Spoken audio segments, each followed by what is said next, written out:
नमस्कार, मैं हूं संजय शर्मा। आप देख रहे हैं 4 PM न्यूज़ नेटवर्क। किसान आंदोलन लगातार बढ़ता जा रहा है। 2 किसानों की मौत ने पूरे देश में एक दर्द पैदा कर दिया है। जो किसान इस देश की जान हैं, अन्नदाता हैं, इसके ज़मीन को अपने खून पसीने से सींचते हैं। सरकार को शर्म नहीं आती उन पे लाठियाँ, आंसू गैस के गोले और गोलियाँ चलाते हुए। एक-एक किसान पे पड़ी लाठी, एक-एक किसान पे छोड़ा गया आंसू गैस का गोला, सरकार को उसका सबक मिलेगा ज़रूर, जवाब देना ज़रूर पड़ेगा।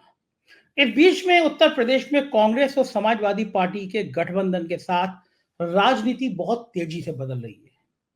पिछले दिनों मेरी कुछ क्षत्रिय नेताओं से बात हुई और एक नया एंगल मेरे सामने निकल के आया जो मैंने सोचा नहीं था। इन क्षत्रिय नेताओं ने मुझसे कहा, व्यक्तिगत बातचीत में कहा कि संजय जी, हम किसी भी दल में हो लेकिन ये बात ठीक है कि हमारी निष्ठा मठ से है, यानी गोरखनाथ मंदिर से है, और इस नाते हम योगी आदित्यनाथ का सम्मान करते हैं। और ये बात आप भी जानते होंगे और ये चर्चा में भी है कि अगर दिल्ली 300 पार तो योगी आदित्यनाथ उत्तर प्रदेश से हटा दिए जाएंगे। मैं कहा यार, इतना संभव नहीं है। योगी आदित्यनाथ हिंदुत्व का बड़ा चेहरा है। बोले, मैं चुनाव की बात नहीं कर रहा, चुनाव के बाद की बात कर रहा हूँ। फिर मैंने इस बात की पुष्टि के लिए अलग-अलग जगह बात करने की कोशिश करी। एक नया एंगल राजनीति का समझ आया। दिल्ली और उत्तर प्रदेश में लड़ाई चल रही है, ये किसी से छुपी नहीं है। अमित शाह जी के और योगी के आदित्यनाथ जी के रिश्ते क्या है, ये किसी से छुपा नहीं है। और ये बात, जहां आग होती है धुआं वहीं उठता है। तो फिलॉसफी की जो दर्शन शास्त्र की किताब में लिखा है, जो मैंने पढ़ा है, वो बात कहीं ना कहीं मुझे सही भी लगती है। बलिया से लेकर लखनऊ तक, लखनऊ से लेकर नोएडा तक ये बात चर्चा में है कि अब की बार दिल्ली 300 पार और योगी आदित्यनाथ की कुर्सी डगमगाई। तो ऐसे में एक चर्चा और भी है कि उत्तर प्रदेश के क्षत्रिय नेता कहीं गुल ना खिला दें। योगी आदित्यनाथ को अपना सब कुछ मानने वाले लोग कहीं इस बार उत्तर प्रदेश से ही मोदी जी की लाइन ना काट दें, क्योंकि उत्तर प्रदेश इकलौता राज्य है जहां से भारतीय जनता पार्टी कुछ सीटों की बढ़त की उम्मीद कर रही है, वरना देश के हर राज्य से भाजपा हारती हुई नजर आ रही है। और उत्तर प्रदेश से सीट बढ़ाने के बाद अगर ये बातें चर्चा का विषय बनी है कि 300 पार और योगी आदित्यनाथ की छुट्टी, तो कहीं ऐसा ना हो योगी आदित्यनाथ उससे पहले एक दांव चलें और पूरी राजनीति बदल जाए। बड़ी खतरनाक बात है। लेकिन कान मेरे तब खड़े हो गए दूसरे के धुर विरोधी रहे। अखिलेश ने प्रतापगढ़ में जाकर जो राजा भैया के लिए कहा, और राजा भैया ने अखिलेश यादव के लिए जो कहा कि यहाँ पे किसी की हैसियत नहीं है जो कुंडी खटका दे, लेकिन नरेश उत्तम राजा भैया के घर जाते हैं। समाजवादी पार्टी के प्रदेश अध्यक्ष नरेश उत्तम राजा भैया के घर जाते हैं, अपने फोन से अखिलेश यादव से बात कराते हैं। तो फिर ये चर्चा का बाजार गर्म हो जाता है, क्या उत्तर प्रदेश के ठाकुर इस बार योगी आदित्यनाथ को बचाने के लिए मोदी जी से विदाई कर सकते हैं। बहुत टिपिकल है राजनीति, बहुत मुश्किल है राजनीति। सपा और कांग्रेस के गठबंधन के बाद और टिपिकल हो गई है। उत्तर प्रदेश अब उतना आसान नहीं रहा जितना मोदी जी समझ रहे थे। इन सारी बातों को समझेंगे आज देश के जाने माने पत्रकार, जिनको आप बड़े बड़े टीवी चैनलों में देखते हैं। उत्तर प्रदेश की राजनीति जो हथेलिए पे जिनकी तरह साफ दिखती है, जिन्होंने बहुत किताबें लिखी हैं, उत्तर प्रदेश का एक एक जिला छाना है प्रोफेसर अभय दुबे। उनसे बात करेंगे कि क्या वास्तव में क्षत्रिय इस बार बगावत कर सकते हैं, और ब्राह्मणों का कांग्रेस से प्रति स्वाभाविक प्रेम क्या उत्तर प्रदेश में गुल खिला सकता है। बहुत रोचक बातचीत है। पूरा इंटरव्यू सुनिएगा, उससे पहले चैनल को सब्सक्राइब और ज्वाइन जरूर कीजिएगा। मुझे अपनी राय से जरूर बताइएगा कि क्या सोचते हैं आप इस बारे में। अभय जी, स्वागत है 4 PM न्यूज नेटवर्क में आपका। बहुत दर्दनाक खबरें आ रही हैं किसान आंदोलन से, और जो सूचना अभी तक आई है उसमें 2 किसानों की अब तक मौत हुई है। आज एक किसान की गोली लगने से मौत हुई है। तो फोटो आ रहे हैं, सिर पे पीछे गोली का निशान है। किसानों पे आंसू गैस के गोले छोड़े जा रहे हैं, बुलेट छोड़ी जा रही है रबड़ की। सरकार समझ क्यों नहीं रही है कि चुनाव सिर पर है? मतलब इतना अहंकार ठीक नहीं है। अगर ये किसान अगर इसी तरह अड़े रहे तो सरकार की उल्टी गिनती शुरू हो जाए। भाई जी, आपको क्या लगता है? आपने तो बहुत आंदोलन देखे हैं। क्या ये आंदोलन चुनाव से 2 महीने पहले सरकार की समझ में आ नहीं रहा कि क्या क्या खतरे हो सकते हैं? देखिए, अभी धीरे-धीरे आंदोलन होते होते, अच्छा 9वां या 10वां दिन है आज आंदोलन का, आंदोलन होते होते एक ऐसी परिस्थिति पैदा हो गई है जिसको पहली नजर में देखने पर नहीं लगता कि इसका कोई हल तुरंत निकल पाएगा। असल में जो चौथे दौर की बातचीत हुई थी, मेरा मानना है कि उस चौथे दौर की बातचीत में ही मामले को सुलझा लेना चाहिए था। क्योंकि सरकार ने जो 5 साल कॉन्ट्रैक्ट का जो प्रस्ताव रखा, उसको किसानों ने खारिज कर दिया, और मैंने भी उस प्रस्ताव को देखा है, वो प्रस्ताव था भी नहीं इस काबिल के माना जाए। तो सरकार को तुरंत, जैसे ही किसानों ने प्रस्ताव खारिज किया, सरकार को चाहिए था कि उसका तुरंत वैकल्पिक प्रस्ताव लाती और उस प्रस्ताव को रखती। ये बातचीत को जो है वो 5वें दौर में जाने ही नहीं देना चाहिए था। सरकार से यहीं पे मैं मानता हूं कि ये टेक्निकल मिस्टेक हो गई। इसके बाद में क्या हुआ कि किसान पूरी तरह तैयारी किए हुए बैठे थे, अगर ये वार्ता सफल नहीं होती तो हम क्या करेंगे। तो फिर उन्होंने गैस मास्क ले लिए थे, उन्होंने आंखों पे लगाने वाले मास्क ले लिए थे, और उन्होंने जेवीसी मशीनें और जो ट्रैक्टर ट्रॉली हैं उनमें मिट्टी भर ली थी ताकि वो रैंप बना सकें, और फिर जो रेत की बोरियां होती हैं उनका सब इंतजाम, वो उन्होंने एक तरह का सरकार के साथ में एक तरह का गुरिल्ला वारफेयर, अहिंसक गुरिल्ला वारफेयर करने की पूरी तैयारी कर ली थी। इसलिए सरकार को लगा कि ये तो बॉर्डर क्रॉस कर सकते हैं, मतलब एक ऐसी स्थिति बन सकती है, अगर ये बॉर्डर क्रॉस करेंगे तो फिर रबड़ की गोलियों की बजाय असली गोलियां भी चलानी पड़ सकती हैं। तो ऐसी हालत में बहुत बुरी स्थिति बन जाएगी। तो सरकार ने बहुत ड्रोन्स के जरिए भयानक रूप से बहुत बड़ी मात्रा में आंसू गैस बरसाई। उस प्रक्रिया में क्या हुआ कि किसान नेता डल्लेवाल हैं, वो भी बेहोश हो गए आंसू गैस के आधिक्य के कारण। अब बाद में उनकी तबीयत थोड़ी ठीक हुई है, लेकिन वो बिल्कुल बेहोश हो गए थे, बुजुर्ग भी हैं वो। तो स्थिति इस वक्त काफी विस्फोटक है, लेकिन और अब मैं ये समझता हूँ सरकार विस्फोटक की स्थिति की जिम्मेदारी सरकार की है। हाँ, सरकार को एक नेगेटिव बात होती है, क्योंकि किसान एक ऐसा है कि चाहे वो असम में हो, मध्य प्रदेश में हो, राजस्थान में, किसान किसान होता है, सेंटिमेंट्स जुड़े होते हैं। वही कहीं मीडिया की किसी आदमी की बात हो जाती है तो हमको लगता ही है, चाहे वो बंगाल का पत्रकार हो कि यार पत्रकार के साथ गलत हुआ। किसान आंदोलन के बाद में राजनीति पर आता हूँ। उत्तर प्रदेश में एक बड़ा घटनाक्रम हो गया है। समाजवादी पार्टी और कांग्रेस के बीच सीटों के लिए बंटवारा तय हो गया है। 17 सीटें कांग्रेस उत्तर प्रदेश में लड़ेगी, और समाजवादी पार्टी के लिए चौंकाने वाली बात, या समाजवादी पार्टी के लिए इंपॉर्टेंट बात यह है कि मध्य प्रदेश में खुजराव सीट भी समाजवादी पार्टी को दे दी गई। यानी कांग्रेस के संग अलायंस 2 राज्यों में हुआ। मध्य प्रदेश में जहां कमलनाथ ने कौन अखिलेश वखिलेश कहा था, तो उस मध्य प्रदेश में 2-3 विधानसभा तो नहीं दी, लेकिन 1 लोकसभा दे दी कांग्रेस ने। और 17 इंपॉर्टेंट सीटें जो हैं वो शहरों की ज्यादा हैं, वो कांग्रेस को दी। तो उत्तर प्रदेश में इस समाजवादी पार्टी और कांग्रेस के इस अलायंस को आप किस दृष्टि से देखते हैं, और क्या ये भारतीय जनता पार्टी का मुकाबला कर पाएगा? देखिए, मैं इस गठजोड़ का स्वागत करता हूं, क्योंकि इस गठजोड़ से जो विपक्ष की एकता की भावना है वो भावना पुष्ट होती है। चुनाव नतीजे पे हम लोग बात थोड़ी देर में चर्चा करेंगे, पहले इस पर बात कर लें। जो इंडिया गठबंधन था, इंडिया गठबंधन की खास बात ये थी कि उसने गैर भाजपा एकता का एक सेंटीमेंट, एक जज्बा पैदा किया था, जो बहुत महत्वपूर्ण था। नीतीश कुमार को भाजपा ने इसीलिए फोड़ा ताकि उस जज्बे को आहत कर सके, उस भावना को आहत कर सके। मुझे नहीं लगता कि नीतीश कुमार को वोट पाने का स्वार्थ तो उसके अंदर था ही, कि ज्यादा स्वार्थ मोदी जी का ये था कि किसी तरीके से जो इंडिया गठबंधन का आर्किटेक्ट था उसी को ही फोड़ लिया जाए, आर्किटेक्ट को ही फोड़ लिया जाए। ये एक कोशिश थी उनकी, जो उसमें वो कामयाब भी रहे। लेकिन उत्तर प्रदेश में सपा ने और कांग्रेस ने गठबंधन करके ये दिखा दिया है कि वो अभी पूरी तरीके से वो जज्बा मरा नहीं है। कांग्रेस तो समाजवादी पार्टी के गठबंधन, और उसमें अपना दल का एक हिस्सा भी शामिल है, पल्लवी पटेल वगैरह। तो अगर ये लोग एकजुट बने रहे और इन्होंने कोई गड़बड़ी पैदा नहीं हुई, फूट पैदा नहीं हुई, और साथ साथ उन्होंने चुनाव लड़ा, तो मैं ये समझता हूं एक तो मुसलमान वोटों के बीच में जो थोड़ा बहुत भ्रम फैल सकता था, वो भ्रम अब बिल्कुल नहीं फैलेगा। इस गठबंधन को जम के अल्पसंख्यकों के वोट प्राप्त होंगे, जम के, और वो मायावती को लगभग ना के बराबर वोट प्राप्त होंगे। अगर ओवैसी वगैरह कोई लोग आते हैं जिनकी राजनीतिक किरदार पर हम सब लोग हमेशा ही शक करते हैं कि बीजेपी से मिले हुए नहीं है, तो उनको भी ना के बराबर वोट प्राप्त होगा। तो एक तो यह है कि 2022 के चुनाव की ही तरह, विधानसभा चुनाव की तरह अल्पसंख्यक वोट बहुत बड़े पैमाने पर इस गठजोड़ को प्राप्त होंगे। पहला सकारात्मक फल तो इसका ये है। दूसरा इसका सकारात्मक फल ये होगा कि कांग्रेस जिन इलाकों में चुनाव लड़ रही है, टिकट बांटने की एक कोई खास तरह की रणनीति ये लोग अपना सकते हैं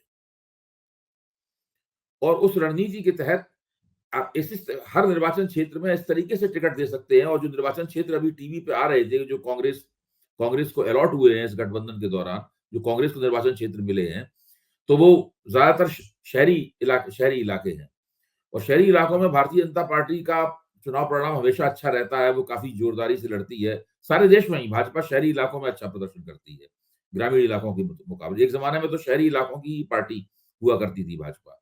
तो अगर कांग्रेस वहां पर, जो भाजपा का जनाधार है, जो द्विज जातियां हैं जो मोटे तौर पर भाजपा के साथ रहती हैं, अगर कांग्रेस उनको टिकट दे सकती है, उनके महत्वपूर्ण नेताओं को चुनाव मैदान में उतार सकती है, तो भारतीय जनता पार्टी के लिए इन क्षेत्रों में चुनाव जीतना मुश्किल साबित हो सकता है। क्योंकि कांग्रेस केवल अपने दम पे नहीं लड़ेगी, कांग्रेस को समाजवादी पार्टी का जो वोट आधार है, वो भी कांग्रेस का समर्थन करेगा। मुसलमान वोट कांग्रेस को जमकर प्राप्त होगा। फिर पिछड़ा वर्ग, खासतौर से यादव वोट और दूसरा पिछड़ा वर्ग भी कांग्रेस को जम के प्राप्त होगा। तो कुल मिलाकर लड़ाई बहुत दिलचस्प होगी और भारतीय जनता पार्टी को एक चुनौती ये लोग दे पाएंगे। अच्छा, बताइए मुझे कि ये कहा जाता है कि अमित शाह ने बहुत बढ़िया उत्तर प्रदेश में जातियों का प्रबंधन कर लिया था और ऐसा गणित बिछाया था कि जाति बीजेपी के पक्ष में रहेंगी। आप तो उत्तर प्रदेश के रहने वाले भी हैं और आपने बहुत करीब से उत्तर प्रदेश की जातियों का अध्ययन कर लिया है। क्या आपको लगता है, खास तौर से मैं एक जाति की बात करूंगा, कुर्मी समाज, विधानसभा चुनाव में कुर्मियों के बहुत बड़ी संख्या में वोट समाजवादी पार्टी को मिले थे। यही कारण है कि समाजवादी पार्टी आजादी के बाद से, आजादी के बाद तो मैं ज्यादा कह रहा हूं, जब से वो पार्टी बनी है तब से वो अपने सर्वाधिक वोट प्रतिशत तक पहुंची है। तो क्या आपको लगता है कि कुर्मी समाज का वोट, आज उन्होंने जो टिकट अभी तक घोषित किए उसमें भी कुर्मियों को काफी टिकट दिए हैं, क्या कुर्मी समाज इस बार समाजवादी पार्टी और कांग्रेस के गठबंधन में जा सकता है? और अगर जाता है तो क्या इसका मतलब निकाला जाएगा? क्योंकि 1 दर्जन से ज्यादा लोकसभा सीटें ऐसी हैं जहां पे कुर्मी वोट प्रभावित करते हैं। तो क्या नीतीश कुमार का जादू यहाँ चलेगा कि वो एनडीए गठबंधन में जाए? अनुप्रिया पटेल उनके साथ हैं और समाजवादी पार्टी से पल्लवी पटेल भी नाराज चल रही हैं। लेकिन उनके प्रदेश अध्यक्ष नरेश उत्तम, लगातार समाजवादी पार्टी ने उनको कुर्मी समुदाय से आते उनको अध्यक्ष बना रखा है। तो आपको क्या लगता है कि यादवों के अलावा जो बाकी पिछड़ी जातियां हैं, कुशवा समाज है, मौर्य हैं, ये कुर्मी हैं, ये सब क्या इनमें से कोई बड़ा धड़ा टूट सकता है, सभा के साथ जा सकता है, या जो अमित शाह का गणित है कि संजय निषाद, राजभर, ये गणित उनके संग रहेगा? देखिए, अखिलेश यादव की क्या विशेषता है, इसके साथ में तेजस्वी यादव का भी नाम लूंगा। ये दो नए उभरते हुए जो युवा नेता हैं, इनकी विशेषता क्या है? ये दोनों अपनी अपनी पार्टियों को, तेजस्वी यादव बिहार में राष्ट्रीय जनता दल को और अखिलेश समाजवादी पार्टी को उत्तर प्रदेश में, जो मुस्लिम यादव सीमा है उससे निकालना चाहते हैं। वो चाहते हैं कि ये इससे परे जाए। तेजस्वी की तो खास तौर से, तेजस्वी ने इसका एक फार्मूला भी पेश किया और अखिलेश ने भी पीडीए के जरिए इसका एक फार्मूला पेश किया है। और अब अखिलेश के सामने सबसे बड़ी चुनौती भी यही है और उस चुनौती का, मुझे लगता है, उस चुनौती का सामना करने के लिए उनकी तरफ से एक प्रयास योजना भी मुझे दिखाई पड़ रही है। देखिए, अखिलेश ने 2022 के विधानसभा चुनाव में ही दिखा दिया था कि वो पिछड़े वर्ग के वोटों को बहुत बड़े पैमाने पर ले सकते हैं। जो उत्तर प्रदेश भाजपा ने प्रधानमंत्री कार्यालय को जो रिपोर्ट लिख के भेजी थी, उस रिपोर्ट में उन्होंने माना था कि पिछड़े वर्गों के जो वोट हमेशा भाजपा को मिलते थे, वो वोट इस बार प्राप्त नहीं हुए हैं। वो समाजवादी पार्टी को उन्होंने वोट किया है बड़े पैमाने पर। उस वक्त अखिलेश के पास ये ओम प्रकाश राजभर वगैरह कुछ कई पिछड़े वर्गों के छोटी छोटी जातियां जो हैं, उनके नेता भी इनके साथ थे। बाद में वो नेता उनके साथ नहीं रहे, लेकिन अखिलेश लगातार पिछड़े वर्ग की एकता और पिछड़े वर्ग के वोटों की गोलबंदी का आश्वासन देते रहे। और जिस तरीके से उन्होंने, आपने बताया, उन्होंने टिकट बांटे हैं, नरेश उत्तम को उन्होंने अध्यक्ष बनाया है। मुझे तो लगता यह है कि पल्लवी पटेल नाराज जरूर चल रही हैं, लेकिन जो अपना दल का दूसरा हिस्सा है, वो दूसरा हिस्सा, मैं मानता हूं कि अभी वो इंडिया गठबंधन के साथ है। जब तक कि वो घोषित नहीं करता कि वो इंडिया गठबंधन में नहीं है, मैं उसको इंडिया गठबंधन का हिस्सा मानूंगा। और उस लिहाज से नीतीश कुमार का तो कोई प्रभाव नहीं है उत्तर प्रदेश में। ये बिल्कुल मुगालते की बात है कि नीतीश कुमार के एनडीए में आने से उत्तर प्रदेश का कुर्मी वोटर प्रभावित होगा। उत्तर प्रदेश के कुर्मियों का नीतीश कुमार से कोई संबंध नहीं है। तो ये ठीक उसी तरह से है जैसे कि मध्य प्रदेश के लोधियों का उत्तर प्रदेश के लोधियों से कोई संबंध नहीं है। वो दोनों एक भाजपा में भी दोनों के अलग-अलग नेता थे। अब भाजपा में कल्याण सिंह उत्तर प्रदेश के लोधियों के नेता थे और उमा भारती मध्य प्रदेश के लोधियों के नेता। तो वो दोनों अलग-अलग थे। तो मैं कहना ये चाहता हूं कि ये सब कुछ इस बात पर निर्भर करता है कि अखिलेश टिकट बंटवारा किस तरीके से करते हैं। टिकट बंटवारा अब सब कुछ सारी रणनीति जब गठजोड़ हो गया है, अब सारी रणनीति टिकट बंटवारे की नीति पर निर्भर करती है। किस खूबी और किस कुशलता के साथ में टिकट बांटे जाते हैं, स्थानीय समीकरणों को देखकर अगर उम्मीदवार अच्छे उतारे गए तो अखिलेश को ऊंची जातियों के भी एक छोटे से हिस्से का वोट मिल सकता है। अखिलेश को अल्पसंख्यक वोट बहुत जबरदस्त रूप से मिलेंगे और यादव प्लस पिछड़ी जातियों में यादव प्लस वोट भी मिलेगा और उसके अंदर जहां वो बड़े पैमाने पर कुर्मी उम्मीदवार उतारेंगे तो वहां कुर्मी वोट भी उनको अखिलेश को प्राप्त होगा। अच्छा, राहुल गांधी ने अभी आके उत्तर प्रदेश में जब आए थे न्याय यात्रा में कल परसों में, तो उन्होंने जातियों का भी मुद्दा काफी प्रखरता से उठाया और उत्तर प्रदेश में जातियों का मुखर होना वो क्या संकेत देगा, क्योंकि जब बिहार में जाति जनगणना करा दी नीतीश कुमार ने, अब भले वो बीजेपी के उसमें चले गए हैं, तो उत्तर प्रदेश में चुनाव से पहले जातियों का मुद्दा जब उभरेगा तो एक क्या ये बात उठ सकती है कि उत्तर प्रदेश लगे हुए उत्तराखंड दोनों जगह क्षत्रिय मुख्यमंत्री, अब भली बीजेपी उनको कहे कि ये योगी हैं, ये किसी जाति से ताल्लुक नहीं रखते, लेकिन योगी जी इस बात के लिए माने जाते हैं कि वो एक प्रभावशाली क्षत्रिय हैं और क्षत्रियों में एक खतरनाक मैसेज ये है, मेरी कई क्षत्रियों से बात हुई जो मैं उनसे कह सकता हूं कि वो बीजेपी के सपोर्टर हैं, लेकिन अभय जी उनके मन में ये भाव है कि अगर 300 पार हुआ बीजेपी तो योगी आदित्यनाथ हटा दिए जाएंगे। तो अच्छा। क्षत्रियों के मन में ये एक नया समीकरण बन रहा है उत्तर प्रदेश में कि अगर योगी आदित्यनाथ को बना के रखना है तो इस बार बीजेपी को वोट नहीं करना है। ये मुझसे 8-10 क्षत्रियों ने कहा, मैं चौंका इस बात से कि ये नया फार्मूला तैयार हो रहा है कि अगर यहां से अगर 70-72 सीटें जीत गए तो वहां 300 क्रॉस हो जाएंगे और 300 क्रॉस हुए तो योगी हट जाएंगे। तो उत्तर प्रदेश के क्षत्रिय योगी आदित्यनाथ को अपना स्वाभिमान मानते हैं और वो जो पीठ है वो बड़ी प्रतिष्ठित बड़ी सम्मानित पीठ है और खासतौर से वो क्षत्रिय पीठ मानी जाती है। उत्तर प्रदेश में जितने प्रभावशाली क्षत्रिय नेता हैं वो गोरखनाथ मंदिर से जुड़े रहे हैं, उस पीठ से जुड़े रहे हैं, भले वो दूसरी पार्टियों के नेता, इवन दिग्विजय सिंह भी उस पीठ में आए हैं, कई बार आए हैं, उस पीठ से अपना भाव रखते हैं। तो वो मैं आज चौंका, मतलब मैंने पिछले 2-3 दिनों से बड़े प्रभावशाली क्षत्रिय नेता हैं, मैंने उनसे बात करी, उनको देखा, तो मैं एक ये क्या अभय जी अगर ये बात ज्यादा तूल पकड़ी तो एक ये नया एंगल हो सकता है कि वहां 300 पार और यहाँ योगी आदित्यनाथ हटे तो फिर क्षत्रिय इस बार कांग्रेस और गठबंधन में चले गए। तो अभय जी क्या लगता है, मैं इसलिए आपसे पूछ रहा हूं कि आपने ऐसे बहुत प्रयोग अपनी जिंदगी में देखे हैं, मैं देश के सबसे इस मामले में सबसे योग्य पत्रकार आपको मानता हूं। सीएनडीएस में रह के मैंने अपने अनुभव देखे हैं, आपकी किताबें पढ़ी हैं और आप समीकरण को समझते हैं। ये जो नया एंगल है, क्या ये नया एंगल मोदी जी को सत्ता से बहुत दूर खिसका सकता है? देखिए, जो मेरी आम समझ रहती है इस मामले में, जब तक भारतीय जनता पार्टी का बहुत बड़े पैमाने पर उभार नहीं हुआ था, उस वक्त तक उत्तर प्रदेश में ब्राह्मणों और क्षत्रियों के बीच में ठनी रहती थी। क्षत्रिय मतलब जहां क्षत्रिय उभरते थे, ब्राह्मण उसको वोट नहीं देता था, जहां ब्राह्मण होते थे क्षत्रिय वोट नहीं देता। मैं जिस जिले का रहने वाला हूं वहां भी यही स्थिति थी। भारतीय जनता पार्टी ने जब द्विज जातियों को एकताबद्ध किया और उसको शूद्र जातियों के साथ जोड़ा, जो मुख्य तौर पर दीनदयाल उपाध्याय का एजेंडा था, और उस एजेंडे को लगातार इन लोगों ने जारी रखा मुरलीधर जोशी के विरोध के बावजूद, तो पहली बार ऐसा हुआ कि उत्तर प्रदेश के ब्राह्मणों और क्षत्रियों के बीच में एक राजनीतिक एकता हुई और ये राजनीतिक एकता 2022 के चुनाव में टूटने वाली थी, क्योंकि ब्राह्मण लोग बहुत बड़े पैमाने पर नाराज थे आदित्यनाथ जी की सरकार से। एक पत्रकारों के बीच में एक शब्द चलता था, टी फैक्टर। तो ये कहा जाता था कि भाई जो आदित्यनाथ जी की सरकार है वो राजपूतों की तरफ काफी झुकी हुई है। उसके लिए बहुत तरह तरह की बातें की जाती थी, मैं उन बातों को दोहराना नहीं चाहता, सब जगह छप चुकी हैं, सब लोग इस बात को जानते हैं और काफी कुछ इन बातों के अंदर सच्चाई भी थी। 100% सच्चाई नहीं होती है, लेकिन काफी बड़े पैमाने पर इन बातों में सच्चाई भी थी। बहुत सारे ब्राह्मण नेताओं का, बहुत सारे लोग मुझे फोन करके चर्चा करते थे, बातचीत करते थे। वो कहते थे जो हम हमेशा बीजेपी को वोट देते रहे, इस बार नहीं देंगे, इस बार नहीं देंगे, हम लोकसभा में दे देंगे लेकिन अभी विधानसभा में नहीं देंगे।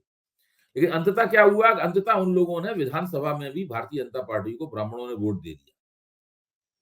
अच्छा, तो जो राजपूतों का जो प्रभुत्व है इस प्रदेश सरकार की वजह से, उससे दूसरी द्विज जातियां भाजपा में थोड़ी, जो भाजपा की समर्थन जातियां हैं, वो काफी परेशान थी। अब आपने एक बिल्कुल नया एंगल पेश किया है।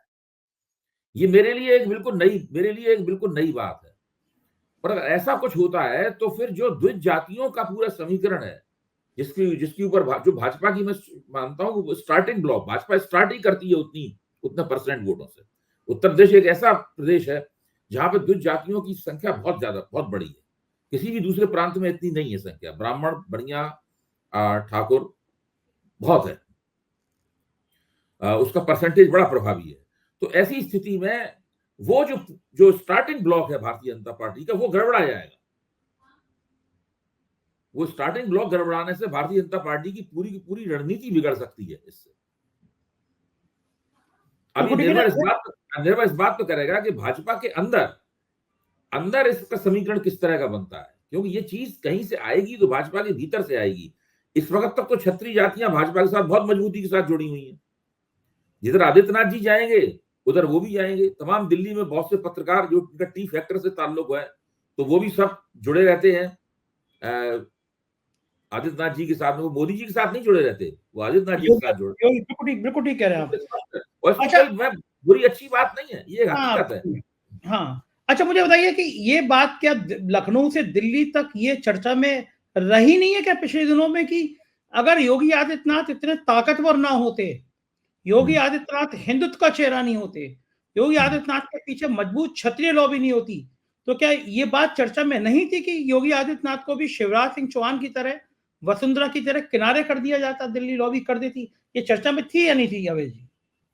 लेकिन देखिए, योगी आदित्यनाथ और जो भाजपा आला कमान है, उसके बीच में सब कुछ ठीक नहीं है। ये बात तो सब लोगों की जुबान पे है। ऐसा नहीं है कि बहुत ज्यादा सब कुछ ठीक है। उनको बनाया था मुख्यमंत्री बनाने के बाद में शुरू में इन लोगों को लगा कि पीएमओ के जरिए वो उत्तर प्रदेश का काम चलाते रहेंगे, और चलाया भी गया। बहुत लंबे अरसे तक पीएमओ के जरिए उत्तर प्रदेश का काम चलाया भी गया।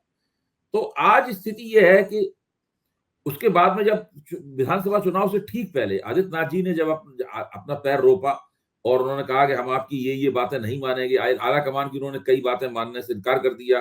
नरेंद्र मोदी ने अपने चहेते अफसर को भेजा, उस अफसर को योगी आदित्यनाथ मिले भी नहीं। तो इसके बाद से उन्होंने अपने आप को एक स्वतंत्र, स्वायत्त और मजबूत नेता की तरह जमाया है। और अब वो बिल्कुल आला कमान के प्यादे नहीं रह गए हैं, उनके पास भी अपनी कुछ दावेदारियां हैं। तो अब तो वो, और दूसरी बात ये है, भाजपा का कोई भी मुख्यमंत्री उनकी तरह स्टार प्रचारक नहीं है। हाँ, कोई नहीं उनको है। राष्ट्रीय स्तर पर स्टार प्रचारक के तौर पर ले जाया जाता है। तो राष्ट्रीय स्वयंसेवक संघ की तरफ से भी उनके पक्ष में एक दबाव है। जो उनका अपना मॉडल है, किसी को जो बुलडोजर मॉडल है वो किसी को पसंद आए ना पसंद आए, लेकिन दूसरे लेकिन है, बुलडोजर मॉडल का पालन करते हैं। तो ऐसी स्थिति में वो एक बड़ी चुनौती के रूप में मौजूद है। जो भी व्यक्ति मोदी का उत्तराधिकारी कौन होगा इसके बारे में सोचता और लिखता है, वो उस फैक्टर के ऊपर जरूर विचार करता है कि क्या मोदी के उत्तराधिकारी ये हो पाएंगे या नहीं हो पाएंगे। तो वो तो बहुत ही महत्वपूर्ण फैक्टर है। आपने बिल्कुल ठीक कहा। अबे जी, आपने इतनी करीब से राजनीति और सत्ता देखी है, सब बातें हवा में नहीं होती। राजनीति में चर्चा होती है, कान बाहर आती है, बात चर्चा होती है। आप खुद सोच के देखिए, योगी आदित्यनाथ की सबसे बड़ी ब्रांडिंग क्या थी? उन्होंने कहा कि मैं माफियाओं को ठीक करूंगा। माफियाओं में भी बिना कहे कौन से 3 नाम थे? अतीक अहमद, मुख्तार अंसारी, आजम खां। आजम खां को वो इस हालत में ले आए कि आजम खां का उससे कोई कह दे भैया तुम बीजेपी में आ जाओ, तो आजम खां शायद बीजेपी में आ जाएं। इतने दुखी हो चुके, इतने पीड़ित हो चुके, इतने मुकदमे तबाह हो गए। अतीक और अशरफ दोनों का पुलिस कस्टडी में जिस तरह से गोली मारी गई, वो भी, उसकी भी तमाम कहानियां, तमाम चर्चा हैं। मुख्तार अंसारी की ब्रांडिंग सब खत्म कर दी, करोड़ों अरबों की जमीन ध्वस्त कर दी। तो यानी योगी आदित्यनाथ जब बात करते हैं, इशारों में कहते हैं, योगी आदित्यनाथ की टीम कहती है कि मुख्तार अंसारी को हमने निपटा दिया, खत्म कर दिया। अब आप कल्पना करिए, मुख्तार अंसारी का बेटा जिस पार्टी का विधायक है, उस पार्टी के राष्ट्रीय अध्यक्ष को दिल्ली बुलाए, अमित शाह जी चाय पिलाएं, योग प्रधानमंत्री जी उनके संग फोटो खिंचाएं और एनडीए का हिस्सा बना दें। अब एक मंच पर रैली हो, तो अगर वो विधायक मुख्तार अंसारी का बेटा अब्बास जेल से छूट के आ गया, तो कायदे से, नियम से वो उसी मंच पर बैठेगा जिस मंच पर योगी आदित्यनाथ को होना चाहिए, एनडीए का हिस्सा है। तो आपने एक झटके से योगी आदित्यनाथ की सारी ब्रांडिंग, सारी पूंजी खत्म कर दी, तो योगी आदित्यनाथ का क्या दिल दुखी नहीं होगा? मैं बिल्कुल राजनीति की बिल्कुल साधारण बात पूछ रहा हूं आपसे, क्योंकि आप इतने नेताओं के मनोविज्ञान को जानते हैं। ऐसी स्थिति में योगी आदित्यनाथ को कैसा लगा होगा? उन्हें बहुत बुरा लगा होगा, जाहिर है उन्हें बहुत बुरा लगा होगा। और अब आप देखिए कितने दिनों से आलाकमान कोशिश कर रहा है कि भाई किसी तरीके से ओम प्रकाश राजभर को उत्तर प्रदेश के मंत्रिमंडल में ले जाया जाए, लेकिन वो तो घोसी, खासतौर से घोसी चुनाव के बाद तो बिल्कुल उनका पत्ता साफ ही है पूरी तरीके से। बीच में तो उन्होंने धमकी भी दे दी थी कि मैं अपनी स्थिति पे दोबारा पुनर्विचार कर सकता हूं।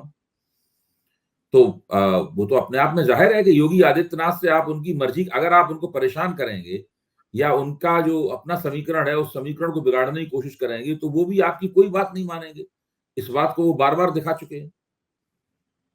लेकिन आलाकमान कभी कभी जिस तरीके से डील कर रहा है योगी आदित्यनाथ को, उसमें आलाकमान और योगी आदित्यनाथ के संबंध और भी ज्यादा खराब हो सकते हैं।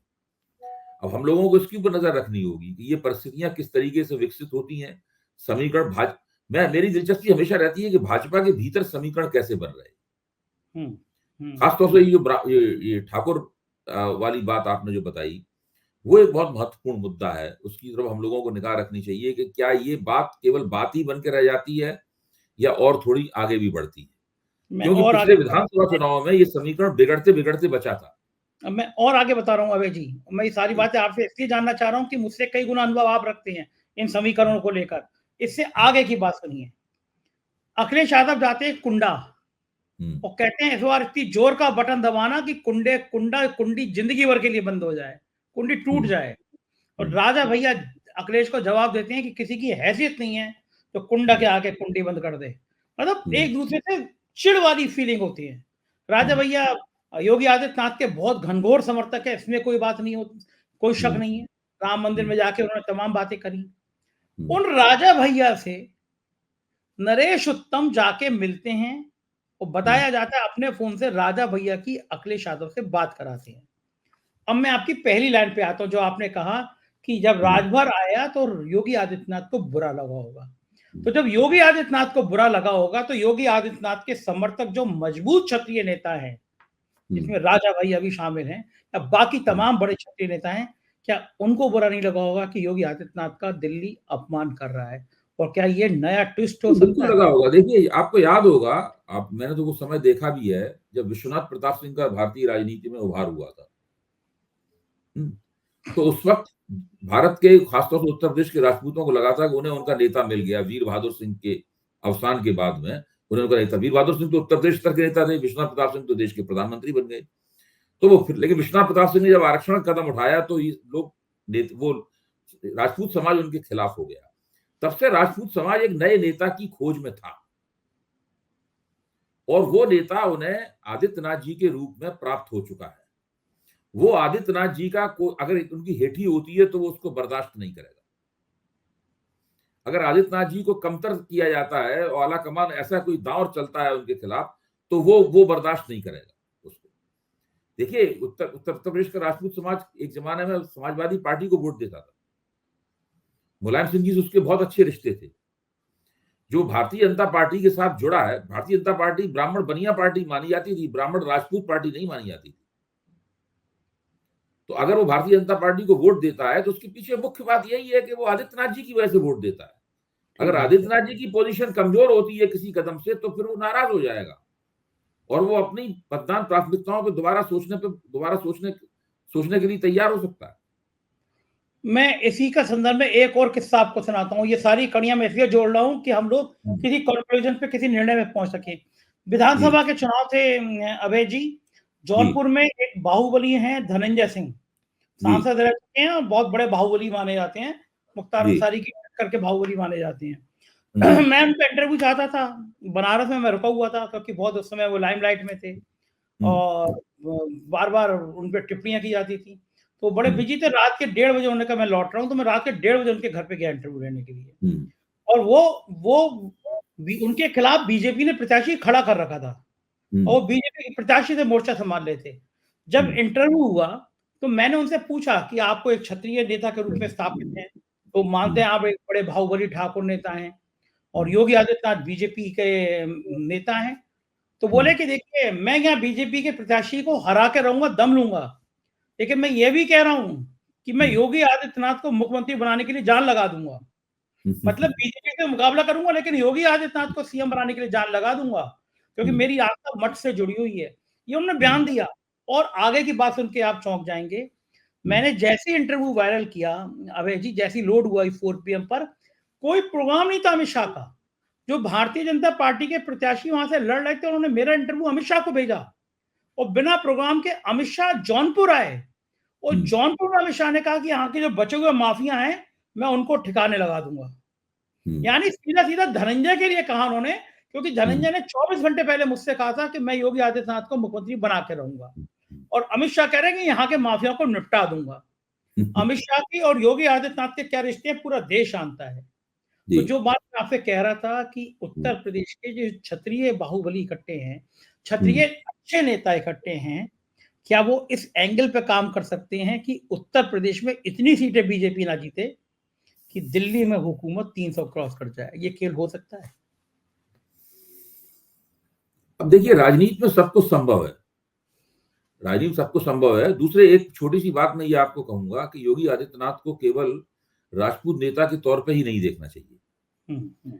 जो गोरखनाथ पीठ है, गोरखनाथ पीठ का एक महत्व यह है कि उसके साथ गरीब मुसलमान भी जुड़ा है। बिल्कुल ठीक। उसके साथ में जो कमजोर जातियां हैं वो भी गोरखनाथ पीठ के साथ जुड़ी हुई हैं। पूरे नाथ पंथियों की जो प्रतिष्ठा है पूरे देश में नाथ पंथ की, ये मेरे हाँ, ख्याल से हिंदुओं का एक सबसे बड़ा संप्रदाय है। हाँ, सारे देश में लोग इसीलिए योगी जी को सब जगह भेजा जाता है। तो वो जो प्रतिष्ठा है उस प्रतिष्ठा के लिहाज से योगी आदित्यनाथ की राजनीति को अगर ठेस लगती है तो उससे राजपूत ही नाराज नहीं हो। हाँ, ठीक बात और है, भी सहमत। बहुत सी बिरादरियां नाराज होंगी। भारतीय जनता पार्टी के आमतौर पर जो राजनीतिक हित हैं उन राजनीतिक हितों को इससे नुकसान होगा। बिल्कुल तो ठीक बात है, अगर मैं इस सहमत। तरह की बात किसी तरीके से राजपूत समाज के मन में आ गई है तो और ये बात मुझे लगता है कि भाजपा की आलाकमान को भी पता लग जाएगी। हाँ, ऑफ कोर्स मुझे पता है तो उन्हें पता होगी होगी। हाँ, बिल्कुल होगी। वो पता लग जाएगी। तो अब ये देखने की बात है कि भाजपा का आलाकमान कैसे पेशबंदी करता है। बिल्कुल ठीक बात है। अब मैं इसके अलावा भाजपा के हम आलाकमान की पेशबंदी पर भी निर्भर करता है कि ये कि वो बात क्या आगे कैसे प्ले आउट होती है। हाँ, तो वो जयंत को तोड़ने की रणनीति प्ले आउट कैसे होती है। हाँ, तो जयंत को तोड़ने की रणनीति इसलिए है कि उत्तर प्रदेश की चुनाव की कमान दिल्ली संभालना चाहता है। योगी आदित्यनाथ पे इतना यकीन नहीं है, क्योंकि ये कई सोर्स से बातें सामने आई हैं। नहीं नहीं अब देखिए लोकसभा के चुनाव में कमान दिल्ली के पास ही रहेगी। दिल्ली की बात ही ये तो रहेगी। बिल्कुल तय है। कैंडिडेट कहीं भी कैंडिडेट नहीं। दिल्ली तय करेंगे, कैंडिडेट बिल्कुल दिल्ली तय नहीं। करेंगे। लोकसभा के चुनाव की कमान सीधे सीधे दिल्ली के पास रहेगी। बिल्कुल घोषित रूप से रहेगी या घोषित रूप से रहेगी वो आदित्यनाथ जी के हाथ में कुछ नहीं रहेगा। अब एक चीज और आपसे समझना चाहता हूँ अवय जी, पिछले दिनों अखिलेश यादव ने कि बहुत बड़ी संख्या में ब्राह्मण इकट्ठे होकर आए। समाजवादी पार्टी के कार्यक्रम में फंक्शन हुआ। अखिलेश हम्म, यादव गए और उन्होंने ब्राह्मणों का सम्मान किया और कुछ बातें करी। मैं चौंका। मैंने हम्म, कहा इस राजनीति में ब्राह्मण तो वोट कर नहीं रहा है समाजवादी पार्टी को, हम्म, तो ये हम्म, ब्राह्मणों को क्यों मैसेज दे रहे हैं? इससे हम्म, कोई संदेश गलत तो नहीं हो जाएगा? अब एक दूसरा विचार आज एक चर्चा में आया हम्म, कि ब्राह्मण, मैं हम्म, सारे ब्राह्मणों की बात नहीं कर रहा, बहुमत के ब्राह्मण बीजेपी के साथ ही हैं। हम्म, लेकिन एक तबका ब्राह्मणों का ऐसा है जो आज भी कांग्रेस के साथ है। कांग्रेस उत्तर प्रदेश में नहीं थी लेकिन उसकी पसंदीदा पार्टी थी। तो ये अखिलेश को पता था कि कांग्रेस से गठबंधन हो रहा है। तो जहां क्षत्रिय नाराज हैं, कांग्रेस के संग अगर ब्राह्मणों का थोड़ा-मोड़ा वोट भी जुड़ा, इस गठबंधन में जुड़ा, तो जो हम्म। भाजपा 70 पार उत्तर प्रदेश में नारा दे रही है, आपको लगता है और अनुमानित सीटें क्या ये गठबंधन सपा और कांग्रेस 20 तक पहुंच सकता है? देखिए, मैं तो इस बात को मानता हूं कि भाजपा की अगर सीटें कहीं बढ़ सकती हैं तो वो केवल उत्तर प्रदेश में ही बढ़ सकती हैं, भाजपा की सीटें। इसीलिए भाजपा ने उत्तर प्रदेश में सब अपनी जितने भी ढीली जगह थी उन सब भी कसा है। जो जयंत चौधरी को उसने छीना है इंडिया गठबंधन से, उसके पीछे भी यही कारण है उसमें, है। लेकिन मैं इस बात को भी मानता हूं कि कांग्रेस का जो छोटा सा जनाधार है, उस जनाधार में ब्राह्मणों की कांग्रेस के साथ जो पुराने संबंध हैं उनकी एक भूमिका है। मैं ये भी मानता हूं कि 2022 या उससे पहले से ही समाजवादी पार्टी ब्राह्मणों के प्रगतिशील हिस्से को, ऐसे हिस्से को जो कि सांप्रदायिक नहीं है, जो कि मुसलमान विरोधी भावनाओं से, घृणा से भरा हुआ नहीं है, उसको अपनी ओर खींचने की कोशिश कर रही है। परशुराम के सवाल को लेकर, परशुराम का सवाल वो पहले भी उठा चुके हैं, उसके उसके पहले सम्मेलन कर चुके हैं। समाजवादी पार्टी भी इस तरह के प्रयास लगातार करती रही है और कांग्रेस के साथ उसका गठजोड़ होने से समाजवादी पार्टी का ये जो पहलू है, इस पहलू को और भी बल प्राप्त होगा। और जहां-जहां समाजवादी पार्टी